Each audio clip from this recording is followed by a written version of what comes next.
ጤና ስለተከበራችሁ የሬዲዮ ቤተሰቦችና አድማጮች የዕለቱን ዜናዎች እናሰማችኋለን። ዜናውን እናሰማችሁ እኔ አብታማ ሰፋና ታምሩ ገዳንን ባለንበት ሰዓት አቆጣጠር የዛሬ የካቲት 29 ቀን 2017 ዓ.ም ዜናዎችን ከማሰማታችን በፊት አርዕስተ ዜናውን እናስቀድማለን። የፋኖ ወታደራዊ ድሎችና ያገዛዙ ስልጣን አስጠባቂ ጦር መፈርጠጥ፣ የትጥቅ ትግሉና ውብነግ በአንድነቱ ላይ ፋኖ ጥሪ፣ የትግራዩ ቀውስ፣ አፈናውና ሴቶች ቀን፣ አውሮፓ የተሻገረው ኮሌራ፣ የአሜሪካ ዩኒቨርሲቲና ክልከላ የሚሉና ሌሎችም ወቅታዊ ዜናዎች ያሉን ዝርዝሩን እነሆ።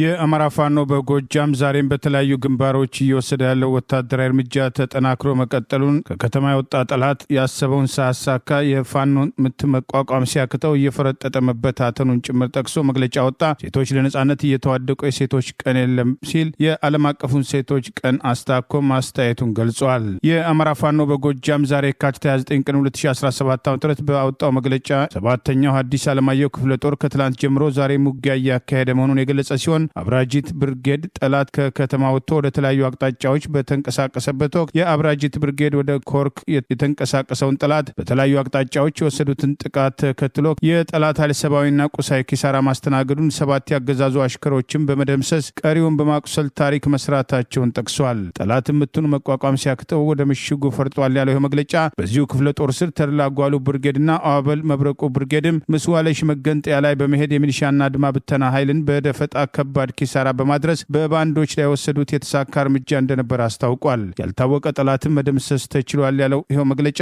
ከዚህ ጋር በተያያዘ የጁቤ መገንጠያ የተቀመጠው የአሸባሪ ኃይል እርስ በርሱ መግባባት አቅቶት ሚኒሻዎችን የፋኖ ተላላኪ ናቸው በማለት ሲታኮስ አርፍዷል። በዚህም ከ3 ተላላኪ በላይ መሸኘቱን አረጋግጠናል በማለት ጠቅሷል። የአማራ ፋኖ በጎጃም ምክትል ቃል አቀባይ ፋኖ እስቲበላ አለሙ የአገዛዙ ወታደሮች ከባንዳ ሚሊሻና አድማ ብተና ጋር እርስ በርስ እስከመታኮስ የደረሱበትን ይህንን አጋጣሚ ተከትሎ ባወጣው ተጨማሪ መረጃ 2 ያገዛዙ መከላከያዎችና 3 ባንዳ ሚሊሻዎች ሲሞቱ በርካቶች መቁሰላቸውን አስታውቋል። የአብይ አህመድ አሸባሪ ሰራዊት እርስ በርሱ እየታኮሰ ነው ያለው ምክትል ቃል አቀባዩ ሚሊሻ፣ አድማ ብተናና መከላከያ ሊተማመኑ አልቻሉም። በተለይ ከፋኖ ጋር ስንገጥ የአብይ መከላከያ ስንቆስልም ሆነ ስንሞት ሬሳችንን እየጣለ ቁስለኛንም ሳያነሳ ትቶን ይሄዳል በማለት ሚሊሻና አድማ ብተና ብዙ ጊዜ ቅሬታዎችን ቢያቀርቡም እንደ ሰው ባለመቆጠራቸው ተኩስ ማንሳታቸውን ጠቅሷል።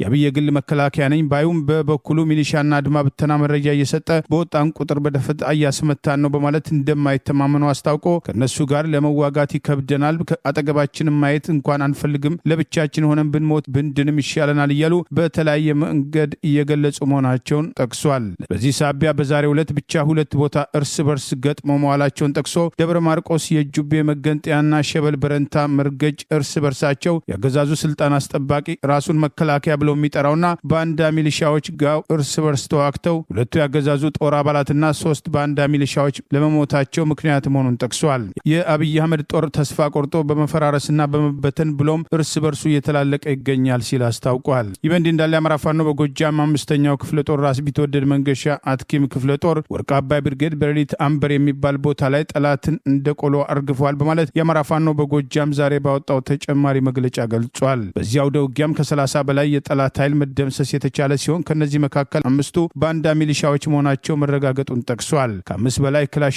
ተተኳሽ መማረክ የተቻለበት ግንባር መሆኑን አስታውሶ አሸባሪው የአብይ አህመድ ሰራዊት የፋኖን ምት መቋቋም ሲያቅተው ሁሌም እንደሚያደርገው ንጹሐንን ገድሏል፣ የማህበረሰብን ሀብትና ንብረትም በሞርተር አቃጥሏል፣ ዘርፎ ወስዷል ሲል መግለጫው አስታውቋል። ይህ በእንዲህ እንዳለ ዛሬ በዓለም አቀፍ ደረጃ የሚታሰበውን ዓለም አቀፍ የሴቶች ቀንን ምክንያት በማድረግ የአማራ ፋኖ በጎጃም ሴቶች ለነጻነት እየተዋደቁ የሴቶች ቀን የለም በማለት ጠቅሷል። የአማራ ህዝብ የህልውና ስጋት ውስጥ በመግባቱ ወንዱም ሴቱም ታጥቆ እየታገለ እንደሚገኝ ያስታወሰው ይህ መግለጫ በዚህ ወቅት ሴቶች በየመንገዱ ቤታቸው ፈርሶ እየወደቁ ሴቶች ከነ ልጃቸው ለጅብ እየተሰጡ ባለበት ሀገር የሴቶች ቀንን ማክበር አይናችሁን ጨፍኑ ላሞኛችሁ ማለት ነው ሲል ጠቅሷል። በዚህ ወቅት የአማራ ሴቶች መሳሪያቸውን ይዘው ይህንን አሸባሪ የሴቶች ጸር የህዝብ ጸር የሆነን የአብይ ስርዓት እየታገሉ ይገኛሉ። ለዚህም የአማራ ፋኖ በጎጃም የሴቶች ጉዳይ ኃላፊ ፋኒት አይን አዲስ ዋለልኝ ማሳያ ናት በማለት መግለጫው ጠቅሷል። በመግለጫው ማጠቃለያም ከሚደረጉ አውደ ውጊያዎች እርምጃዎች በተጨማሪ ህዝባዊ መድረኮችም ተጠናክረው መቀጠላቸውን አስታውቋል። ህዝብን የያዘ ትግል ምንጊዜም አሸናፊ ነው ያለው መግለጫ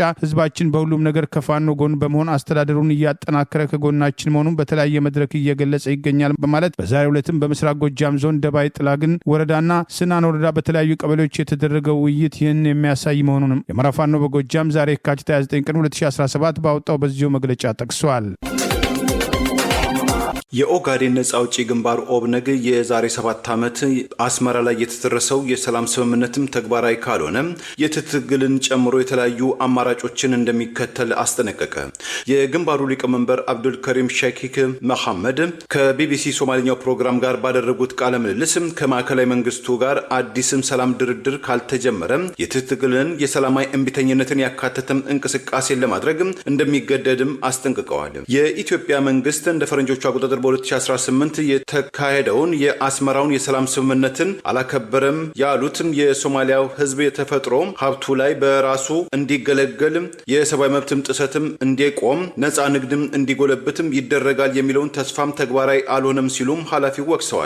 በብዙዎች ዘንድ ማዲም ተብለው የሚጠሩት የኦብነጉ መሪ አብዱል ከሪም በአሁኑ ወቅት በማዕከላዊ መንግስቱ ላይ ጫና ለመፍጠር የወታደራዊ ትግል የሰላማዊ እንቢተኝነት ወይም ውይይቶችን የመጀመር ሂደትን ለመቀጠል እየተመካከርን ነው ብለዋል። እንደ ፈረንጆቹ አቆጣጠር በ1984 ጀምሮ በትግል ውስጥ የነበረው ኦብነግ አስመራ ላይ የዛሬ 7 ዓመት በተደረሰው የሰላም ስምምነት ነፍጡን እንዲያወርድ ቢደረግም እንደ መሪው ማዲም ገለጻ ግን የጠቅላይ ሚኒስትር አብይ አህመድ አስተዳደር ተከትሎታል ባሉት የከፋፍለ ግዛው ስትራቴጂ ኦብነግን እንዲዳከም አድርጎታል። በቅርቡም በሶማሊያ ክልል መናገሻ ከተማ ጅጅጋ በክልሉ መንግስትና በኦብነግ ተወካዮች መካከል የተካሄደው ውይይት የዚህ ውጤትም ነጸብራቅ ነው ብለውታል። የሶማሊያ ክልል ፕሬዝዳንት ሙስጠፌ መሐመድ ኦመር በበኩላቸው በሰጡት ምላሽ የተወሰኑ የኦብነግ አንጃዎች የክልሉን ሰላምና መረጋጋትን ለማደፍረስ እየተንቀሳቀሱ ይገኛሉ። የሶማሌ ክልል ባለፉት 6 ዓመታት በክልሉ ሰላም እንዲሰፍን ጭቆና እንዲቆም አድርጓል። የክልሉ ነዋሪዎችም ከዚህ ቀደም ያላዩትን ነጻነትን እያዩ ይገኛሉ። የኦብነግ ውድቀትም ውጫዊ ሳይሆን ውስጣዊ ቀውስም ነው በማለት ውንጀላውን አጣጥለውታል። የአማራ ፋኖ አንድነት በጎንደር ንስር በለሳ ቅጣው እጅጉ ክፍለ ጦር የመዋቅር ማስተካከያ ማድረጉን ገለጸ። ወደ ተደራጀ አንድነት ትግል ጓዶች በመግባት ለአማራ ሕዝብ ህልውና የሚደረገውን ትግል እንዲያጠናክሩ ጥሪ አቅርበዋል። የአማራ ፋኖ አንድነት በጎንደር ንስር በለሳ ቅጣው እጅጉ ክፍለ ጦር ዛሬ በወቅታዊ ጉዳይ ባወጣው መግለጫ የመዋቅር ማስተካከያ ማድረጉንም አስታውቋል። የአማራ ሕዝብ ህልውና ትግል ትናንት ከነበረበት ደረጃ ገዝፎ የአደረጃጀት አንድነትን ፈጥሮ በመርህ መታገልን አጠናክሮ ከሚጓዝ በት ደረጃ ላይ መድረሱን ያስታወሰው ክፍለ ጦሩ ትግላችን የአይን ብሌናችን ነው፣ ትግላችን ከነፍሳችን ጋር በአቻነት የምንሳሳለት ነው፣ ትግላችን የህዝባችን ህልውና ማረጋገጫ ነው ሲል ጠቅሷል። ይህን ትግል በሁሉም ዘርፍ መጠበቅ የህዝብን አደራ የወጣንነትን ዓላማ መዳረሻ ግባችንን መጠበቂያ መልህቃችን መሆኑን በውል መግለጽ እንወዳለን በማለት ክፍለ ጦሩ መልሶ በማደራጀት አዳዲስ ኃላፊዎችን ጭምር ወደፊት ማምጣቱን አስታውቋል። ወደ ጫካ የወጣ ነው ከተመቻቸ ጎጆአችን የወጣ ነው ከልጆቻችን ከወላጆቻችን በነጻ ፈቃዳችን የተለየ ነው። ግፍንና ግፈኞችን ተቃውመን ህልውናችን መንግስት መር በሆነ መንገድ አደጋ ውስጥ ገብቶብን ነጻነት፣ ፍትህና እኩልነት እንደ ሰማይ ርቀውን በአባቶቻችን በፋኖነት አርበኝነት ቁጭት እንጂ የግልና የቡድን ፍላጎት ልናስፈጽም አይደለም በማለት በዚህም የፋኖ አንድነት ትግል የወል ጉዳይ የአማራ ህዝብ ህልውና ማረጋገጫ መሆኑን ለህዝባችን ለመላው የትግል ጓዶቻችን አስረግጠን መግለጽ እንወዳለን በማለት የአማራ ፋኖ አንድነት በጎንደር ንስር በለሳ ቅጣው እጅጉ ክፍለ ጦር በዚሁ መግለጫ ጠቅሷል። እኛ በንስር በለሳ ቅጣው እጅጉ ክፍለ ጦር አደረጃጀት ውስጥ የምንታገል አርበኞች የትግሉን መራርነት ትላንት በጀግነት ጠላትን እንደ ቅጠል ጎዝጉዘው በተሰዉት አርበኛ ሰላምላክ ነጋሽ፣ አርበኛ ጉልላት ጸጋይና ሌሎችም ጓዶቻችን በአይናችን ተመልክተናል። የተሰውለትን የትግል ዓላማ በታማኝነትና በጽናት አንድ ህያው ነፍሳችንን ሰጥተን ከዳር ለማድረስ በአምላክ ስም መሐላ አለብን በማለት በዚሁ መግለጫ ጠቅሰዋል። በዚህ መሰረት ንስር በለሳ ቅጣው እጅጉ ክፍለ ጦር በመሰረቱት ብርጌዶች ሙሉ ይሁንታ የወቅቱን የጠላት አሰላለፍ በወጉ ፈትሾ የሚታገሉ አርበኞቹን ወደፊት አምጥቶ ከ10 ቀናት በላይ ውይይቶችና ስልጠናዎችን ጭምር አድርጎ ሪፎርም አድርጓል ሲል አስታውቋል። ይህንን ሪፎርም ተቋማችን የአማራ ፋኖ አንድነት በጎንደር በላካቸው የተቋሙ ልኡካን አማካኝነት እውቅና ተሰጥቶታል በማለት በአዲሱ ሪፎርም ለክፍለ ጦሩ አመራሮች በየደረጃው የተሰየሙትን ይፋ አድርጓል። የአማራ ፋኖ አንድነት በጎንደር ንስር በለሳ ቅጣው እጅጉ ክፍለ ጦር ዋና አዛዥነት አርበኛ ሙሉቀን ካሳውን፣ ምክትል አዛዥነት አርበኛ አብራራው ጸጋይ፣ የፖለቲካ መምሪያ ኃላፊ አርበኛ ጣም አለው ወልዴ፣ የህዝብ ግንኙነት ኃላፊ አርበኛ ሻምበል ኤርሚያስን ጨምሮ ለተለያዩ ኃላፊነቶች የተሾሙትን ማንነት ጭምር ይፋ በማድረግ በመግለጫው ጠቅሷል። የአማራ ፋኖ አንድነት በጎንደር ንስር በለሳው ቅጣው እጅጉ ክፍለ ጦር ማስተላለፍ የምንፈልገው መልእክት አለ በማለት በመግለጫው የጠቀሰ ሲሆን ከጎንዮሽ መጓተት ወጥቶ መሬት ላይ ለህዝባቸው ውድ ህይወታቸውን የገበሩ የትግል ጓዶቻችንን አደራ ከዳር ማድረስ የሚቻለው በቅንነትና በእውነት ሐቀኛውን የአንድነት መንገድ መከተል ብቻ እንደሆነ ጽኑ እምነታችን ነው ሲል ጥሪ አቅርበዋል። ከምንም በላይ ክፍለ ጦራችንን በራሳቸው ፍላጎት ያለ ሰራዊታችን ይሁንታ የአህፋድ ሚሊሻ ለማድረግ የፕሮፓጋንዳ ስራ የምትሰሩ ሚዲያዎች ከድርጊታችሁ እንድትቆጠቡ ማለት መግለጫው አሳስበዋል። በዚህ መሰረት ንስር በለሳ ቅጣው እጅጉ ክፍለ ጦር ትላንት በተበታተነ አደረጃጀት የነበረውን ታጋይ ለመሰብሰብ ጎንደርን በአንድ ታጋይ ተቋም የማታገሉ ሰናይ ተግባር እጅጉን ያስደሰተን መሆኑን እየገለጽን የአንድነት ተቋማችንም የአማራ ፋኖ አንድነት በጎንደር በሚሰጠን አቅጣጫና አሰራር መርህ ለመታገል ያለንን ቁርጠኝነት ሳንገልጽ ማለፍ አንፈልግም በማለት የአማራ ፋኖ አንድነት በጎንደር ንስር በለሳው ቅጣው እጅጉ ክፍለ ጦር ዛሬ ባወጣው በዚሁ መግለጫ አስታውቋል። በአቶ ጌታቸው ረዳ የሚተዳደረው በትግራይ ክልል ጊዜያዊ መንግስት ከመንግስት እውቅና ውጪ የሚደረግ ማንኛውም የሰራዊት እንቅስቃሴ በአስቸኳይ እንዲቆም ትዕዛዝም አስተላለፈ። ይህንን ትዕዛዝን ቸል በሚሉ አካላት ላይም አስቸኳይ እርምጃ ይወሰዳል ሲል አስጠነቀቀ። አቶ ጌታቸው ይህንን ማሳሰቢያ የሰጡት በትግራይ ክልል ጊዜያዊ አስተዳደር ምክትል ፕሬዚዳንትና የሰላምና የጸጥታ ካቢኔት ሴክሬታሪያት ኃላፊ ለሆኑት ለሌተና ጀነራል ታደሰ ወረደ በጻፉት ደብዳቤ ሲሆን ከሁለት ቀናት በፊት የተጻፈው ይህ ደብዳቤ በጊዜያዊ አስተዳደሩ ስር በሚተዳደረው ድምጽ ወያኔ ቴሌቪዥን ጣቢያ በኩል ይፋም የተደረገ መሆኑ ታውቋል። ህገወጥ ያሉትን እንቅስቃሴዎች እንዲቆሙ ስለማሳሰብ በሚል ርዕስም ስለተጻፈው ይህ ደብዳቤ ህገወጥም ጉባኤ ያደረገው በሚል የሚጠራውን ቡድን ስልጣን ለማግኘት እንቅስቃሴ እያደረገ እንደሆነ የወነጀለው ሲሆን አቶ ጌታቸው የቡድኑን ማንነት በደብዳቤያቸው ላይ በግልጽ ባያስቀምጡትም ከዚህ ቀደም ባወጧቸው መግለጫዎች በዶክተር ደብረጽዮን ገብረ ሚካኤል የሚመራው ስብሰባን የህወሓትን ህገወጥም ጠቅላላ ጉባኤም አድርጓል በሚል ሲተቹ መቆየታቸው አይዘነጋም። ይህ ቡድን የሰራዊት አመራሮች ውሳኔ በሚል ጀምሮታል ያሉትን ህገወጥ እንቅስቃሴ እንዲያቆም የትግራይ ጊዜያዊ አስተዳደር ካቢኔ መወሰኑን የገለጹትን አቶ ጌታቸው በደብዳቤያቸው እንዳስታወሱት የትግራይ ክልል ጊዜያዊ አስተዳደር ካቢኔት ባለፈው ጥር ወር አጋማሽ ባወጣው መግለጫ ከኮር በላይ የሆኑ የትግራይ ሰራዊት ከፍተኛ አዛዦች ባደረጉት ስብሰባ ያሳለፉትን ውሳኔ መሰረታዊ ስህተቶችም ያለባቸውና ተፈጻሚነት የሌላቸው መሆናቸውን ማስታወቃቸው አይዘነጋም። አቶ ጌታቸው ባለፈው ረቡዕ በጻፉት ደብዳቤ የሰራዊት አመራርም ይሁን ሌላም አካል አለኝ የሚለውን እምነትም ስርዓት በጠበቀ መንገድ ማቅረብ የሚቻልበትን አግባብ እንዳለን ጠቅሰው ይህ ባለበት ሁኔታም የሰራዊቱን አሃዶችም በየጣቢያውና ወረዳዎችን በማሰማራትም ስርዓት ለማፍረስም የሚደረገው አካሄድ ግን ህዝብን ወደ ግጭትም እንዲገባም የሚያደርግ ነው ብለውታል። ይህ ሁኔታም የትግራይን የጸጥታ ኃይል የሚያከስር እናም ስርዓት አልበኝነትን የሚያመጣም አካሄድ እንደሆነ በተደጋጋሚ መግለጹንም አቶ ጌታቸው በደብዳቤያቸው አንስተው ጊዜያዊ አስተዳደሩ ፕሬዚዳንት ለትግራይ ህዝብም ትልቅም ተቋም እንዲሆን የተቋቋመው ያሉትም ሰራዊትም እስከ አሁን የሚገባውን ትኩረትም አለማግኘቱን በደብዳቤያቸውም አንስተዋል። በዚህ ምክንያት የሚፈጠረው ችግር ቢኖርም እንኳን ሰራዊቱም እርሳቸው ማህተም መንጠቅም ሲሉ በጠሩትም ተግባር ላይ ሊሰማራም እንደማይገባም አስገንዝበዋል። ሰራዊቱ በዚህ ተግባር ተዘፍቋል ሲሉ የወነጀሉትም አቶ ጌታቸው ይህ ሁኔታ በትግራይ የማያባራም ግጭትም ከመፍጠሩ በተጨማሪ ለውጪ አደጋም ተጋላጭ የሚያደርግም እንደሆነም አሳስበዋል። አቶ ጌታቸው ከዚህ ቀደም በሰጡትም አስተያየት በትግራይ ክልል ውስጥ በማንኛውም ጊዜ ግጭትና ጦርነት ሊከሰት ይችላል የሚል ስጋት አዘል አስተያየት መሰንዘራቸው አይዘነጋም። በአብይ ጦር የተዘረፈን የባንክ ገንዘብ ፋኖ ለባንኩ ምላሽ ማድረጉ ተገለጸ። የአማራ ፋኖ በጎጃም የሰከላው ጊዮን ብርጌድ ራሱን መከላከያ ብሎ የሚጠራ የአብይ አገዛዝ ስልጣን አስጠባቂ ጦር ያሰማራቸውና በፋኖ ስም ዝርፊያን እንዲፈጽሙ በማድረግ ፋኖን ከህብረተሰቡ ለመነጠል ያደረገው እንቅስቃሴ መክሸፉና እነዚሁ ያገዛዙ የጦር አባላት የዘረፉትን ከ1 ሚሊዮን ብር በላይ ለባንኮች ማስመለሱን ገልጿል። የጊዮን ብርጌድ ህዝብ ግንኙነት ኃላፊ ፋኖ የቻለ አድማሱ እንዳስታወቀው የካቲት 18 ቀን 2017 ራሱን መከላከያ ብሎ የሚጠራ የአብይ አገዛዝ ስልጣን አስጠባቂ ጦር ከሰከላ ወረዳ ግሽ አባይ ከተማ ወደ ቲሊሊ በተንቀሳቀሰበት ሰዓት ፋኖን ከህዝብ ለመነጠል ቀድሞ ያዘጋጃቸው የፋኖን ልብስ የለበሱ አካላትን በማሰማራት ሰከላ ግሽ አባይ የሚገኙ የንግድ ባንኮችን ማዘረፉን አስታውሶ መረጃው የደረሰው ብሶት የወለደው የህዝብ ልጅ የሆነው ጊዮን ብርጌድ ፋኖ በአራቱ ማዕዘን ደፈጣ በመያዝ ከባንክ ጋር የዘረፉትን አካላት በቁጥጥር ስር አድርጎ ሲያጣራና ምርመራ ሲያደርግ ከቆየ በኋላ ከ1 ሚሊዮን ብር በላይ ማስመለስ መቻሉን ዛሬ አስታውቋል። ብሩን የአማራ ፋኖ በጎጃም 3ኛው አገው ምድር ክፍለ ጦር አመራሮችና የጊዮን ብርጌድ አመራሮች በተገኙበት ለባንኮቹ ማስረከባቸውን ሰከላ ወረዳ ግሽ አባይ ከተማ ለሚገኙት በሁለቱም የንግድ ባንክ ስራ አስኪያጆች አካውንት በጸደይ ባንክ በኩል ገቢ እንደተደረገ ተጠቅሷል። በተጨማሪም 108700 ብር ከጥቅም አገልግሎት ውጪ ስለሆነ የንግድ ባንክ ስራ አስኪያጆቹ በአካል ከፋኖ እጅ እንደሚረከቡ ስምምነት ላይ ተደርሷል። የአገዛዙ ሰራዊት በሚገኝባቸው አካባቢዎች ዝርፊያ፣ ሰው እገታና መሰል የወንጀል ድርጊቶች በተደጋጋሚ እንደሚፈጸሙ ያስታወሰው የሰከላው ብርጌድ ቃል አቀባይ ምንም እንኳን ወንጀሉ የተፈጸመው አሸባሪው ኃይል አስተዳድረዋለሁ በሚለው ግሽ አባይ ከተማ ቢሆንም ፋኖ የህግ ማስከበር ስራውን መስራቱንም ጠቅሷል። ወንጀለኞችን የማጣራት ስራ እንደቀጠለ ሲሆን እንደጨረስን ውጤቱን ለህዝብ ይፋ እንደምናደርግ እናሳውቃለን ሲል ብርጌዱ ማስታወቁንም ገልጿል። ከዚህ ቀደም ያገዛዙ ስልጣን አስጠባቂ ጦር ከደጋዳሞት የፋኖን ጥቃት መቋቋም አቅቶት ሲፈረጥጥ ከ30 ሚሊዮን ብር በላይ ከባንክ ዘርፎ ለማምለጥ ሲሞክር በፋኖ የተሰነዘረውን ወታደራዊ ጥቃት ተከትሎ ፋኖ ተመሳሳይ እርምጃ በመውሰድ የተዘረፈውን ንብረት እንዳይሄድ ማድረጉ አይዘነጋም።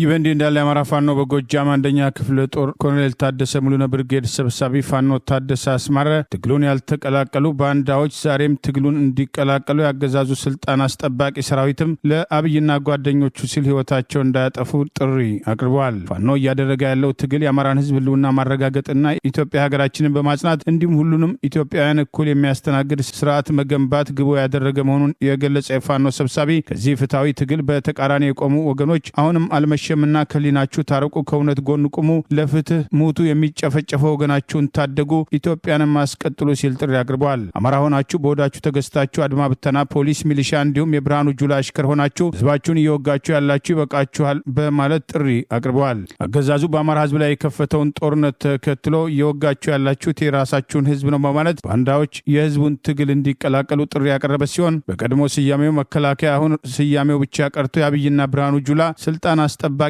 አሽከር ለሆነው ጨፍጫፊ ኃይል አባል ሆናችሁ የምታገሉ የኦሮሞ፣ የደቡብ፣ የትግራይ፣ የሶማሊያ፣ የአፋር፣ የጋምቤላ፣ የቤንሻንጉልና ሌሎችም ብሔር ተወላጅ ወንድሞቻችን እኛ የምናደርገው የህልውና ትግል ስርዓት ወለድ የዘር ማጥፋት ትእዛዝ ነገም በእናንተ እንዲደርስ ታቅዶ የተዘረጋ ነውና አሁኑኑ በትብብር አስወግደን የሀገራችን ኢትዮጵያን ጓዳዋ ለወንድማማቾች ምቹ እንዲሆን እንተባበር ሲል ጥሪ አቅርበዋል። ከጨፍጫፊው ስርዓት ወጥታችሁ ወደኛ ኑ፣ ወደኛ ከመጣችሁ በኋላ አስፈላጊውን ሁሉ ወንድማዊ ድጋፍ ከማድረግ ባለፈ ቤተሰቦቻችሁ ጋር የማገናኘት ኃላፊነትን ሁሉ እንወጣለን በማለት ራሱን ጥምር ብሎ ለሚጠራው ባንዳዎችና የአብይ አገዛዝ ስልጣን አስጠባቂ ጦር አባላት የአማራ ፋኖ በጎጃም 1ኛው ክፍለ ጦር ታደሰ ሙሉነ ብርጌድ ሰብሳቢ ፋኖ ታደሰ አስማረ በዚሁ ጥሪ አስታውቋል። ለአማራ ህዝብ ሲሉ እየታገሉ የሚገኙና በእስር ቤትም መከራ የሚቀበሉ ሴቶች በዓለም አቀፉ ሴቶች ቀን ታስበዋል። ሴቶችና ህጻናትን ጭምር የሚጨፈጭፈው የአብይ አገዛዝ ስልጣን አስጠባቂ ጦር የሴቶች ቀን በሚል ማክበሩን በሰራዊት ውስጥ የሚገኙ ሴቶችም እየተፈጸመ ያለውን ግፍ ሊቃወሙ ይገባል የሚለው አስተያየቶች ተከትለው ቀርበዋል። በአማራ ህዝብ ላይ ጦርነት የከፈተው የአብይ አገዛዝ በማንነታቸው ሳቢያ በግፍ ካሰራቸው የህሊናና የፖለቲካ እስረኞች መካከል መምህርትና ጋዜጠኛ መስከረም አበራ፣ ጋዜጠኛ ገነት አስማማውን ጨምሮ በማንነቷ ታስራ በኦሮሚያ ክልል ገላን ሁለተኛው ማዕከላዊ በሚባለው ከፍተኛ ድብደባ የደረሰባትና ጽንስ እስከ ማስወረድ የደረሰችው ቅድስት ከበደን ጨምሮ በእስር ላይ የሚገኙ ሴት የህሊናና የፖለቲካ እስረኞች በዚህ ቀን ሊታወሱ እንደሚገባ በማህበራዊ ሚዲያ ፎቶግራፋቸውና የትግል አስተዋጽኦአቸውን በመግለጽ በተለያዩ ቦታ ሲጠቀስ አስተውለናል። በሌላ በኩል አገዛዙ በቀጥታ የአማራ ህዝብ ላይ የከፈተውን ጦርነት ተከትሎ በተለያዩ ግንባሮች ከአመራርነት እስከ ታጋይነት አስተዋጽኦ እያደረጉ የትግሉን ከደጀነት እስከ ግንባር ድረስ አብረው የተሰለፉ ሴቶች የፋኖ ታጋይና አታጋዮች በዚህ ቀን በክብር ሊታወሱ ይገባል የሚሉ አስተያየቶችም ተከትለው ቀርበዋል። በሌላ በኩል ህጻናትና ሴቶችን ጭምር በመድፈር ጥቃት እየፈጸመ የሚገኘው ራሱን መከላከያ ብለው የሚጠራው የአብይ አገዛዝ ስልጣን አስጠባቂ ጦር በተለያዩ ክፍለ ጦሮች የሴቶች ቀንን አክብረናል በማለት በማህበራዊ ገጹ በፎቶግራፍ የተደገፉ አስተያየቶችን አስፍረዋል። የአገዛዙ ስልጣን አስጠባቂ ጦር ከፋኖ ጋር ገጥሞ ሽንፈት በደረሰበት ቁጥር ህጻናትና ሴቶችን ጨምሮ ሰላማዊ ሰዎች ላይ ከሚፈጽመው በቀል በተጨማሪ አስገድዶ መድፈርን እንደ ጦር መሳሪያ በመጠቀም ከህጻናት እስከ ባልቴቶች ድረስ ያልተገባ ተግባርና የጭካኔ ድርጊት በመፈጸም የአማራ ህዝብን ለማዋረድና ሴቶች ላይ ጥቃት የሚፈጽመው ስልጣን አስጠባቂ ጦር የሴቶች ቀን ለማክበር በሚል በዚህ ሰራዊት ውስጥ የሚገኙ ሴቶች ጭምር የሚታዘቡትን ድርጊት እየፈጸመ ያለ ኃይል የሴቶች ቀን ሊያከብር አይችልም በሚል ወቀሳና አስተያየት ቀርበዋል። የአገዛዙ ስልጣን አስጠባቂ ጦር ከህዝብ የሚደርስበትን ወቀሳ ወቀሳ ለመከላከል የአስተያየት መስጫውን ከማህበራዊ ሚዲያ ላይ የዘጋ ሲሆን ዓለም አቀፍ ሴቶች ቀን ምክንያት በማድረግ የሰራዊቱ አባላትና ደጋፊ ሰራተኞች አክብረዋል በሚል ያገዛዙ የተለያዩ ወታደራዊ አዛዦች በተገኙባቸው መድረኮች ላይ ለሴቶች ተቆርቋሪ መስለው ንግግር ማድረጋቸው ስርዓቱ ህዝቡ የሚያውቀውን ጉዳይ ወደ ጎን በማድረግ ተራ የፖለቲካ ስራ ለመስራት ሙከራ እያደረገ መሆኑን በወቀሳ ተነስቷል። የአማራ ብሔር ተወላጆች ተለይተው በማንነታቸው ሳቢያ እንዲታፈሱና እንዲታፈኑ መመሪያ ስትሰጥ የነበረችው የኦሮሞ ብልጽግና ፓርቲ ከፍተኛ አመራርና የአዲስ አበባ ከተማ አዳነች አቤቤ የተወሰኑ ሴቶችን በመሰብሰብ በተመሳሳይ የዓለም አቀፍ ሴቶችን ቀን አከበርን በማለት ኬክ በመቁረስ በየእስር ቤቱ በማንነታቸው ሳቢያ ታስረው የሚንገላቱ ሴቶችን እንደ ጠላት በቆጠሩት የአማራ ህዝብ ላይ የሚፈጽሙትን ግፍ በመምራት ግንባር ቀደም ሚና ያላት ቢሆንም ተመሳሳይ ድርጊት መፈጸሟም በወቀሳ ተነስቷል። የአዲስ አበባ ምክር ቤት አባል የነበሩት ዶክተር ካሳ ተሻገር ገዢው ብልጽግና ፓርቲን ወክለው በምክር ቤቱ የሚገኙ ቢሆንም በአማራ ብሔር ተወላጆች ላይ አነጣጥሮ እየተፈጸመ ያለው የጅምላ እስርና ጽንፈኛ የሚለው ፍረጃ እንደማያዋጣ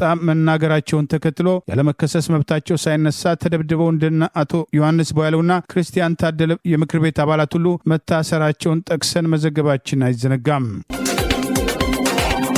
የኮሌራ በሽታ ተጠቂዎች በእንግሊዝና በጀርመን ውስጥም ተገኙ። ለወረርሽኙ መንስኤ ወደ ኢትዮጵያም ለጸበል ተጉዘው የተመለሱ ጸበልተኞች ሳይሆኑ እንዳልቀረም ተጠርጥሯል። ትራቨል ሄልስ ፒአር እንደዘገበው የእንግሊዝ መንግስት በትላንትናው ዕለትም 4 የኮሌራ በሽታ ምልክት የታየባቸው ሰዎች መገኘታቸውን ጠቅሶም ለዚህም መንስኤው ባለፈው የካቲት ወይም በፈረንጆቹ ፌብሩዋሪ 2025 አጋማሽ ላይ ወደ ኢትዮጵያ አማራ ክልል በርሜል ጊዮርጊስ ጸበል ሄደው ቅዱስ ጸበል የጠጡ ጸበሉን ወደ እንግሊዝ ይዘው የመጡ እንግሊዝ ውስጥም የታመሙ 3 ጸበልተኞች መሆናቸውን ገልጿል።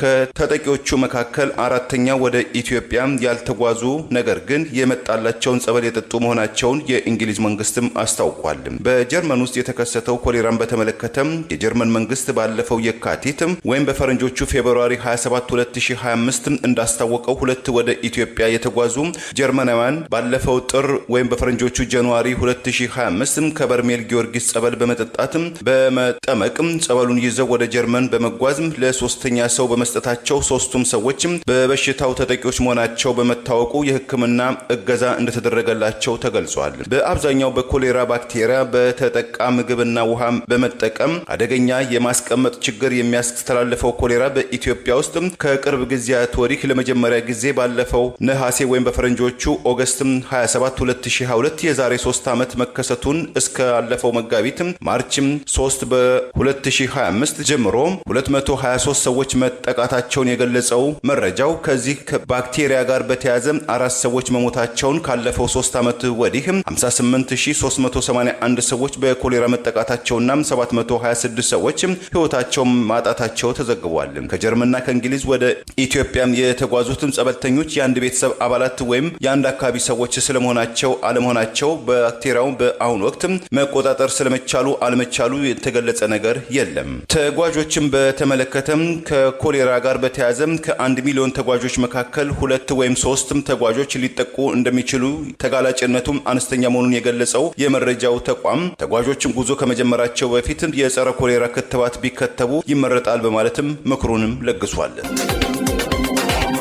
መለኮታዊ ጉብኝት ለኢትዮጵያ መንፈሳዊ መርሃ ግብር በመስቀል አደባባይ ተደረገ። የዝግጅቱ ዓላማ ተጨማሪ የአብይ አህመድ ፖለቲካዊ ፍላጎት እንዳለበትም እየተገለጸ ነው። በርከት ያሉ ምዕመናን በተገኙበት መለኮታዊ ጉብኝት ለኢትዮጵያ መንፈሳዊ መርሃ ግብር በመስቀል አደባባይ አሜሪካዊ ፓስተር በተገኙበት የተካሄደ ሲሆን መርሃ ግብሩን ያዘጋጁት የኢትዮጵያ ወንጌላዊ አማኞች አብያተ ክርስቲያናት ካውንስል ከቢሊ ግርሃም የወንጌል ማህበር ጋር በመተባበር መሆኑ ተጠቅሷል። እየተካሄደ የሚገኘው መርሃ ግብር የጸሎት፣ የወንጌል ስብከትና የዝማሬ ፕሮግራሞች የተካተቱበት ሲሆን የኢትዮጵያ ወንጌል አማኞች አብያተ ክርስቲያናት ካውንስል ጠቅላይ ጸሐፊ ቄስ ደረጀ ጀንበሩ መርሃ ግብሩን በጸሎት ያስጀምሩ ሲሆን ከ1600 በላይ አብያተ ክርስቲያናት ከቢሊ ግርሃም የወንጌል ማህበር ጋር በመተባበር በመለኮታዊ ጉብኝት ላይ ተሳታፊ መሆናቸው ተጠቅሷል። ይህ በእንዲህ እንዳለ በዋናነት በፕሮግራሙ ላይ የተገኙት አሜሪካዊ ቄስ ፍራንክሊን ግርሃም ሙስሊሞች በሙሉ ወደ አሜሪካ እንዳይገቡ መከልከል አለባቸው በሚል በትዊተር ገጻቸው በቅርቡ መጻፋቸውን ተከትሎ እንግሊዝን ጨምሮ የተለያዩ አውሮፓ ሀገሮች እንዳይመጡብን የሚል ተቃውሞ ማስነ ማስነሳት ጀምረዋል። እስልምና የሰይጣን ሃይማኖት ነው፣ እንዲሁም ሁሉም ሙስሊም አክራሪ ነው በሚል ሙስሊም ጠልና ጽንፈኛ ንግግሮቻቸው የሚታወቁት የፕሬዝዳንት ትራምፕ የቅርብ ወዳጅ የሆኑትን በአሁኑ ወቅት ኢትዮጵያ ውስጥ ማምጣት የተፈለገው የወንጌል ስብከት እንዲሰጡ ብቻ ሳይሆን አብይ አገዛዝ እየተከተለ ያለውን ፖሊሲ ተከትሎ በአሜሪካ አስተዳደር በኩል ሊደርስበት የሚችለውን ጫና ከትራምፕ ጋር አማልዱ ለማለት የተወጠነ ዝግጅት መሆኑን የሚጠቅሱ ወገኖች ተደምጠዋል። የወንጌል አማኞች ከዚህ ቀደም በመስቀል አደባባይ ተመሳሳይ ፕሮግራሞች የነበራቸው ሲሆን የውጭ ሀገር ሰባኪ ኢትዮጵያ ውስጥ መጥቶ ሲሰብክ የመጀመሪያው ጊዜ ባይሆንም ፖለቲካዊ ፍላጎት እንዲኖረው ለማድረግ በተሰራው በዚህ ፕሮግራም የከተማዋ ከንቲባ አዳነች አቤቤን ጨምሮ የተለያዩ ከፍተኛ ባለስልጣናት በስፍራው በመገኘት አስቀድመውም አሜሪካዊን ፓስተር ፍራንክሊን ግርሃምን እንዲያገኟቸው በማድረግ ከቤተ መንግስት እስከ ከተማ አስተዳደሩ ድረስ የተደረጉት እንቅስቃሴዎች ፖለቲካዊ ዓላማ ያላቸው መሆናቸውን በግልጽ ያሳያል የሚሉ አስተያየቶችም ቀርበዋል። የወንጌል አማኞች ቀደም ሲል በነበረው በደርግ አገዛዝ ይደርስባቸው የነበሩ ጫናዎችና በአሁኑ ወቅት ያለው መንግስት ደጋፊያቸው መሆኑን የሚገልጹ አንዳንድ አስተያየቶች እየተሰጡ ሲሆን አብይ አገዛዝ እየደረሰበት ያለውን ጫና ተከትሎ ከብሔር አልፎ በሃይማኖት ጉያ ውስጥ ለመደበቅ የሚያደርገው እንቅስቃሴ የጀርባ ፍላጎት ሲሆን በአደባባይ እምነታቸውን ተሰባስበው ማምለካቸው የሚወገዝ ባይሆንም የአገዛዙ ፖለቲካዊ ፍላጎትና ህዝብን እርስ በርስ ጥርጣሬ ውስጥ ለመክተት በደባልነት የሚካሄዱ እንቅስቃሴዎች ግን በአግባቡ ሊታዩ እንደሚገባ አንዳንዶች አስተያየታቸውን ሲሰጡ አስተውለናል። የወንጌል አማኞች በአደባባይ እምነታቸውን ማካሄዳቸው የሚደገፍ ቢሆንም ይህንን ለፖለቲካ ፍላጎትና ለአንድ ወገን ጥቅም ለማዋል የሚደረገው እንቅስቃሴ ግን በሃይማኖት ሽፋን የፖለቲካ ፍላጎታቸውን ለመነገድ ለሚፈልጉ መጠቀሚያ ሊሆኑ አይገባም የሚል አስተያየትም ተከትለው ቀርበዋል። ኢትዮጵያ የተለያዩ ሃይማኖቶች ተከባብረው የሚኖሩባት አገር በመሆኗ አንድ ሃይማኖትን በጽንፈኝነት መክሰስ የሚፈልጉ ሰባኪያን ለኢትዮጵያውያን አንድነት ጥቅም እንደሌላቸውና አብይ አህመድ አንዴ በወንጌላውያን ሌላ ጊዜ ከሙስሊሞች ጋር በመጣበቅ የኦሮሞ ብሔር ተወላጆችን በነቀምት ስታዲየምና በሌሎችም መድረኮች ላይ ውስጡን የኦሮሞ ስልጣን አስጠብቁ እያለ በመቀስቀስ ስልጣኑን ለማጠናከርና እድሜውን ለማርዘም የሚያደርጋቸው እንቅስቃሴዎችን ህዝቡ እርስ በርስ በጥርጣሬ እንዲታይ የሚያደርጋቸውን እርምጃዎች ግን በጥንቃቄ ማየት ይገባል የሚሉ ጥሪዎችም በማህበራዊ ሚዲያ ዝግጅቱን ተከትሎ ቀርበዋል። በሌላ በኩል ምንም እንኳን አሜሪካዊ ፓስተር ሙስሊሞች ሙሉ በሙሉ ወደ አሜሪካ እንዳይገቡ መከልከል አለባቸው ማለት ከጃፓንና ከሌሎችም ሀገራት ጋር ከዚህ ቀደም የነበሩ ፖሊሲዎችን አንስተው በማህበራዊ ገጻቸው የጻፉ ቢሆንም በኢትዮጵያ የሚያደርጉትን ቆይታ ተከትሎ ለወትሮው በተደራጀ መንገድ ትንሿን ነገር ትልቅ የሚያደርጉ ለሙስሊሙ መብት እንቆረቆራለን የሚሉና የአብይ አህመድ አጀንዳን ለማስፈጸም የሚንቀሳቀሱ እንደ አህመዲን ጀበል ያሉ አክቲቪስቶችና ሃይማኖት አባቶች ግን በጉዳዩ ላይ የሰጡት አስተያየት እንደሌለ በወቀሳ ሲነሳ ተስተውለዋል። አብይ አህመድ በቅርቡ ወደ ሶማሊያ ገብቶ አልሸባብ ላይ የአየር ጥቃት ፈጸም ካለውም ለዚሁ መንገድ ጠረጋ መሆኑን አንዳንዶች ተጨማሪ አስተያየት ሰጥተዋል። ኢትዮጵያንን ጨምሮ 82.1 ሚሊዮን ሰዎች በምስራቅ አፍሪካና መካከለኛው አፍሪካም የምግብ እጥረትም ችግር ገጥሟቸዋል ሲል የመንግስታቱ ድርጅትና ኢጋድም አስጠነቀቁ። እነኚህ ዜጎችን ለመታደግም አስቸኳይ ጣልቃ ገብነትም ይሻልም ብለዋል። ዓለም አቀፉ የግብርና ተቋም በእንግሊዝኛው ምህጻረ ቃል ፋኦና የምስራቅ አፍሪካ በይነ ልማት ድርጅት በእንግሊዝኛው ምህጻረ ቃል ኢጋድ ባወጡት መግለጫ ከ53.1 ሚሊዮን በላይ ሰዎች በሰባት የኢጋድ አባል ሀገራትም ማለትም በኢትዮጵያ፣ በጅቡቲ፣ በኬንያ፣ በሶማሊያ፣ በደቡብ ሱዳን፣ በኡጋንዳና በሱዳን ለምግብ እጥረትም ችግር ተጋልጠዋል። መካከለኛው አፍሪካም ሪፐብሊክም ዲሞክራቲክ ሪፐብሊክ ኮንጎና ብሩንዲም እንደዚሁ እርዳታ ያሻቸዋልም ብለዋል። እንደ ሁለቱም ተቋማት መግለጫም ለምግብ እጥረቱ ዋነኛ መንስኤ የከባቢ አየር ችግር መቋጫም ያልተገኘለትም ጦርነትና ግጭትም ተጠቃሾችም ናቸው። እንደ ፋኦና እንደ ኢጋድ መረጃም 25.5 ሚሊዮን ሰዎች በዲሞክራቲክ ሪፐብሊክ ኮንጎ፣ በጎረቤት ሱዳን 24.6 ሚሊዮን ዜጎች ከጦርነት ጋር በተያያዘ ከቀያቸው ለመፈናቀል የተገደዱ ሲሆን ሁለቱም አገራት በዓለማችን ላይ በአሁኑ ወቅት ከፍተኛ የምግብ እጥረትም ከሚታይባቸው አገራት መካከል መሆናቸውም ተገልጿል። እንደ ተባበሩት መንግስታት ድርጅት የአፍሪካ አህጉር ከተፈጥሮ አየር መዛባት ጋር በተያያዘ ለከፍተኛ አደጋ የተጋለጠም ሲሆን አገራትም 2 እስከ 5 ከመቶ የአገር ውስጥ ምርታቸውን ወይም ጂዲፒ እንደሚያወጡ 9 ከመቶ በጀታቸውን ለዚህም ፕሮግራም ማሻሻያ ወጪ እንደሚያደርጉም ገልጾ ከሳሃራ በረሃ በታች ያሉ አገራትም በአመት ከ60 እስከ 50 ቢሊዮን ዶላር ወጪ እንደተጋለጡና ለባትም ካልተሰጠውም በመጪው 5 ዓመትም 118 ሚሊዮን ሰዎችም ለከፍተኛ ድህነትም፣ ድርቅም፣ ጎርፍና ከፍተኛ ሙቀትም ይጋለጣሉም ሲሉ አስጠንቅቋል። በአማራ ህዝብ ላይ የተከፈተውን ጦርነት ተከትሎ ሰላማዊ ሰዎችን በድሮንና በጀት የሚጨፈጭፈው አብይ አህመድ የድሮን መስሪያ ፋብሪካ አቋቁመናል፣ በመከላከያ ኢትዮጵያ እያንሰራራች ነው በማለት ዛሬም የሰጠው የተለመደ መግለጫ ወቀሳ እያስከተለ ነው። ሰሞኑን በኮሎኔል መንግስቱ ኃይለማርያም ዘመን ከ38 ዓመታት በፊት የተቋቋሙ ጥይት ፋብሪካዎችን በማሳደስ የጥይት ፋብሪካ ለመጀመሪያ ጊዜ አቋቁመናል፣ ክላሽና ስናይፐር ማምረት ጀምረናል፣ የተለያዩ ተተኳሾች እያመረትን ነው በሚል የሰጠውን ወቀሳ ተከትሎ የታሪክ ማስረጃዎችን ዋቢ በማድረግ የፋብሪካውን ስያሜ በመለወጥ ያደረጋቸውን እንቅስቃሴዎች ሲያስተቸው የነበረው አብይ አህመድ ዛሬ ደግሞ ድሮን እናመርትበታለን ያለውን የስካይዊን ኤሮቲክስ ኢንዱስትሪ መርቀናል ብለዋል። ዛሬ እየተመረቱ ያሉ ድሮኖች ከጥቂት ዓመታት በፊት ለማምረት የማይታሰብ ነበር ያለው አብይ አህመድ ሰላማዊ ሰዎችን በድሮን እየጨፈጨፈ ባለበት በአሁኑ ወቅት ሰው አልባ ድሮኖች ተገዝተው ወደ ሀገር ከመጡም በኋላ በሚፈለገው አቅም ለመጠቀም ውስንነት ነበር በማለት በሰላማዊ ሰዎች ላይ የሚያደርገውን ጭፍጨፋ በፈለገው ልክ ማድረግ አለመቻሉንም የሰጠውን መግለጫ ተከትሎ በወቀሳ አስተያየት ሲቀርብ ተስተውለዋል። የኢትዮጵያን ዳር ድንበር ለሱዳን አሳልፎ በመስጠት ሰላማዊ ዜጎችን በድሮንና በጀት በከባድ መሳሪያ እየጨፈጨፈ የሚገኘው አገዛዝ ተጨማሪ ወታደራዊ አቅም ለመሰብሰብ የሚያደርገውን እንቅስቃሴ ተከትሎ ለዜጎች ስጋት የሆነው አገዛዝ እየወሰደ ያለው ራሱን የማጠናከር እርምጃ እንጂ በተቃራኒው ህዝብን ስጋት ላይ ከመጣል በስተቀር ለሀገር ተብሎ የሚሰራ እንዳልሆነ አስተያየቱን ተከትሎ ወቀሳ ተነስቷል። የአብይ አገዛዝ በአማራ ህዝብ ላይ ጦርነት ከከፈተ ወዲህ ወላዶች ጤና ጣቢያ እንዳሉ፣ ተማሪዎች ትምህርት ቤት እንዳሉ፣ ነዋሪዎች በመኖሪያ ቤታቸው በጀትና በድሮን ጥቃት ህይወታቸውን ያጡ ሲሆን ህጻናትን ጨምሮ የድሮን ጥቃት ሰለባ በማድረግ አብይ አህመድ እንደ መሪ አብረውት የተሰለፉት እንደ አገዛዙ ከፍተኛ ባለስልጣናት እየፈጸሙ ያለው ጭፍጨፋ የጦር ወንጀልና ዘር ማጥፋት በመሆኑ ድርጊቱን ዓለም አቀፉ ማህበረሰብ ሊያወግዝ ይገባል የሚሉ ተደጋጋሚ ጥሪዎች ሲቀርቡ መቆየታቸው አይዘነጋም። የሻማ ማብራት ስነ ስርዓት ፋሽስቱና ዘረኛው የአብይ አህመድ ኦህዴድ ብልጽግናና ጭራቁ ግብረ አራዊት ሰራዊቱ ዛሬም በመላው አማራ ህዝብ ላይ ያነጣጠረውን የዘር ማጽዳትና የዘር ማጥፋት ዘመቻ በግልጽ በታወጀ ጦርነት በገሃድ በመጨፍጨፍና በሰው ሰራሽ ረሃብም ሆን ተብሎ እንዲረግፍ እያደረገ ይገኛል። በዳያስፖራ የነጻነት አየር በመተንፈስ ለምንኖር ኢትዮጵያውያንና ትውልደ ኢትዮጵያውያን በሙሉ የዚህን አጋንንታዊ አረመኔ ፋሽስት አገዛዝ እኩይ ተግባርን ለአዲሱ ፕሬዝዳንት ዶናልድ ትራምፕ ተቃውሟችንንና ውግዘታችንን ለማሰማት እንዲሁም ሰማዕቶቻችንን ለማሰብና ለማክበር የዜግነት ኃላፊነታችንን እንወጣ ዘንድ የሻማ ማብራት ስነ ስርዓት ተዘጋጅቷል። ወገኖቻችን በሙሉ ከታች በተጠቀሰው ቀን ቦታና ሰዓት ተገኝታችሁ በጋራ ስርዓቱን እንድናወግዝና ሰማዕቶቻችንን እንድናስባቸው ታላቅ ሀገራዊ አደራ እናሳስባችኋለን። ቦታ ዋይት ሃውስ፣ አድራሻ 1600 ፔንሲልቫኒያ አቨኒው ኖርዝ ዌስት ዋሽንግተን ዲሲ 20500። ቀን እሁድ ማርች 9 2025 ሰዓት ከ5 ፒኤም ጀምሮ። ድል ለፋኖ፣ ድል ለአማራ ህዝብ፣ ድል ለኢትዮጵያ። የዋሽንግተን ዲሲና አካባቢው ትዕይንት አማራ አስተባባሪ። የፕሬዚዳንት ዶናልድ ትራምፕ አስተዳደር በኒውዮርክ በሚገኘው የኮሎምቢያ ዩኒቨርሲቲ ካምፓስና አካባቢ ባለው ጸረ ሴማዊ ትንኮሳ ምክንያት ለዩኒቨርሲቲው ሊሰጥ የነበረውን ወደ 400 ሚሊዮን የአሜሪካን ዶላር የሚገመት እርዳታዎችና ውሎችን መሰረዙን አስታወቀ። የአሜሪካ የውጭ ጉዳይ መስሪያ ቤት አፍቃሪ ሐማስ ያለውን አንድ የውጭ ሀገር ተማሪን ቪዛውን እንዳገደበትም ለመጀመሪያ ጊዜም ተገለጸ።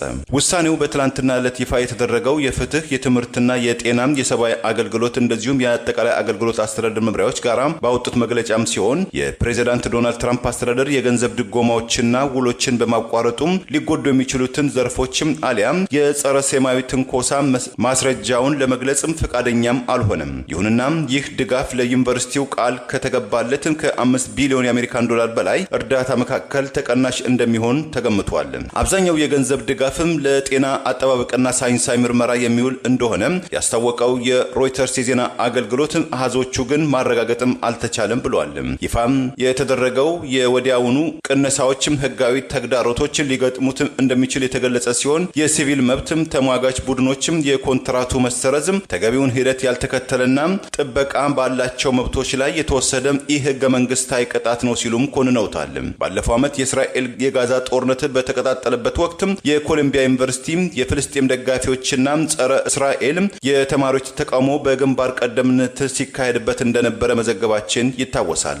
ይህ በዚህ እንዳለም ፎክስ ኒውስ እንደዘገበው አንድ አፍቃሪ ሐማስ ወይም አፍራሽ እንቅስቃሴ ፈጽሟል የተባለ ማንነቱ ለጊዜው ያልተገለጸና በየትኛው የአሜሪካ ዩኒቨርሲቲ እንደሚማር ያልተነገረ የውጭ ሀገር ተማሪ ለመጀመሪያ ጊዜ የመግቢያ ቪዛው ወይም ስቱደንት ቪዛው እንደተሰረዘበት ተማሪውም ከአሜሪካም እንዲባረር የአሜሪካ ውጭ ጉዳይ መስሪያ ቤት ትዕዛዝ ማስተላለፉን ማረጋገጫ አግኝቻለሁ ሲል ፎክስ ኒውስም ዘግቧል። የአሜሪካ ውጭ ጉዳይ መስሪያ ቤት የ100,000 ተማሪዎችን የመግቢያ ቪዛ ወይም ስቱደንት ቪዛ በሰው ሰራሽም አስተውሎት ወይም አርቲፊሻል ኢንተለጀንስ አማካኝነትም እየፈተሸ መሆኑን አፍቃሪ ሐማስም ጸረ እስራኤል በሆኑ ተማሪዎች ላይ እርምጃ ለመውሰድ መሰናዳቱን በትላንትናው ዕለት መዘገባችን ይታወሳል።